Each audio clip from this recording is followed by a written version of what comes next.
The Sunday evening sun was dipping low over Snellville, Georgia, casting long shadows across the Target parking lot. Heather Strube was busy fastening the car seat for her 19-month-old son, Carson, her mind juggling the usual thoughts of parenting, errands, and the tension that came with handing him off to his father every weekend. She barely registered the murmurs of other shoppers around her until a man approached, calm, deliberate, and strangely composed.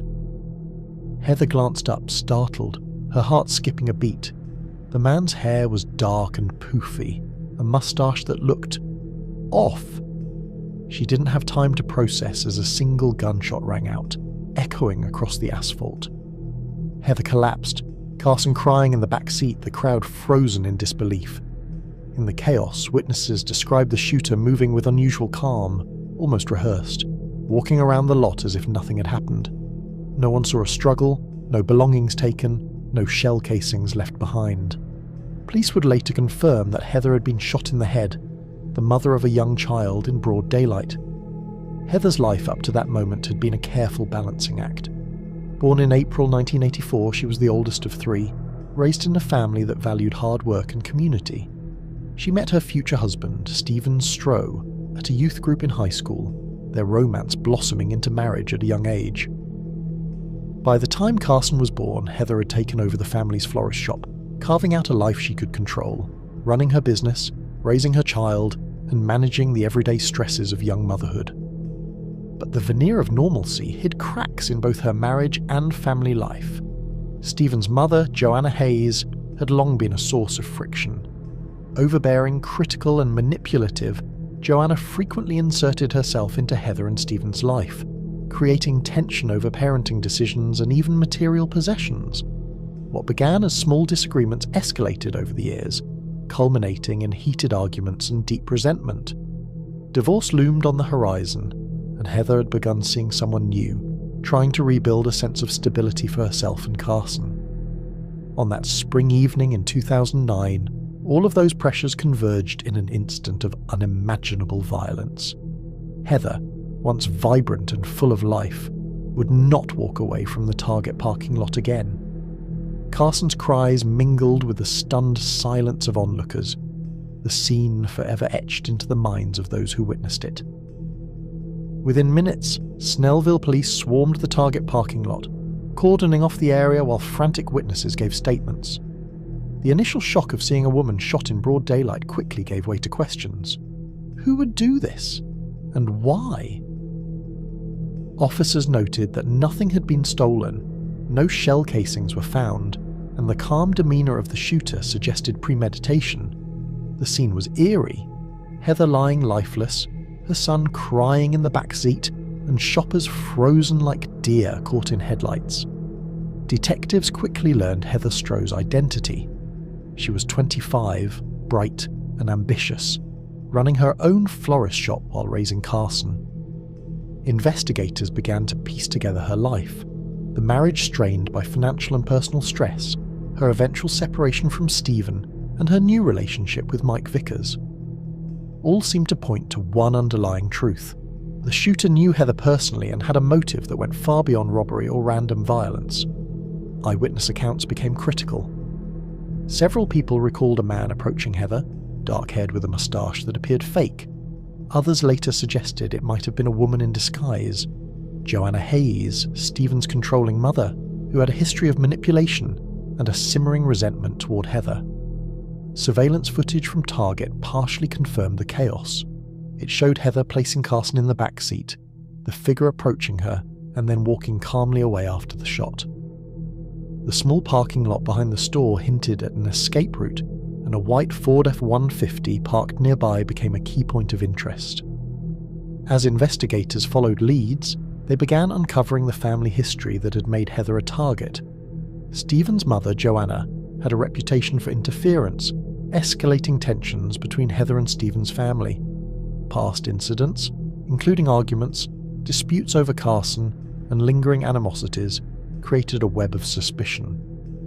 With no direct physical evidence yet, police leaned on witness descriptions, surveillance, and behavioural analysis, slowly narrowing down the circle of possible suspects.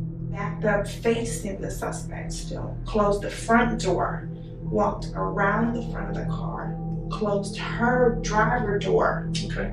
And then he stood in front of the driver door. So was he keeping her from getting in the car? Yes. So he was leaned up against the driver's door? Yes. But he wasn't a big guy. Could you hear what he was saying? No, I couldn't hear any of that. What about body language? Based on their body language, what do you think was going on? She seemed startled, taken aback. By the end of the day, one thing was clear. This was no ordinary crime of opportunity. Someone had planned, timed, and executed the attack with chilling precision. And in Snellville, a small town unaccustomed to murder, the community began grappling with the idea that darkness could lurk even in the most familiar faces. As the investigation deepened, police uncovered a tangled web of family tension and hidden motives. Heather's relationship with her ex-husband Stephen had deteriorated after his affair and the bitter divorce, and his mother Joanna loomed large as a domineering presence who constantly interfered with Heather and the care of baby Carson. Witnesses and neighbours painted Joanna as controlling and volatile, with a history of reckless behaviour and threats, making her an immediate person of interest. Surveillance footage and eyewitness reports from the Target parking lot and the nearby motel revealed a suspicious white Ford F-150 with a driver matching the description of a person in a wig and fake moustache. Daryl, a passerby, confirmed seeing the vehicle parked multiple times near the scene before and after the shooting, acting as though someone was watching the lot. These leads, combined with inconsistencies in alibis and Joanna's evasive responses, drew the investigation squarely toward her, setting the stage for confrontation and the eventual unravelling of the family's darkest secrets. As the case progressed, police pieced together a sequence of events that made Joanna increasingly suspect. Eyewitnesses continued to describe the shooter as a woman in a wig and moustache, and forensic evidence, though limited, began to align with the timeline and vehicle sightings near the target. Investigators brought Stephen in to confront Joanna, and under pressure, her evasiveness and contradictory statements further implicated her, though she continued to deny involvement. Hey! Mom. Hey. Hey! I just left the police station, and they showed me the videotape. Yeah? It looks like you. It looks like me? Bob, it looks like you. It looks just like you. Walks like you. Why'd you do it? I didn't do it. Bob. Did you do it? Seriously, do not lie to me. But no, I did not. Other witnesses later identified her from lineups or media coverage and her past behaviour, threatening family members, openly discussing methods to commit murder, and her volatile temperament painted a chilling picture. The mounting circumstantial evidence, surveillance, and witness testimony culminated in Joanna's arrest, revealing a shocking act of premeditated violence that had been carefully disguised, and setting the stage for a trial that would expose the darkest corners of a family consumed by obsession, control, and revenge.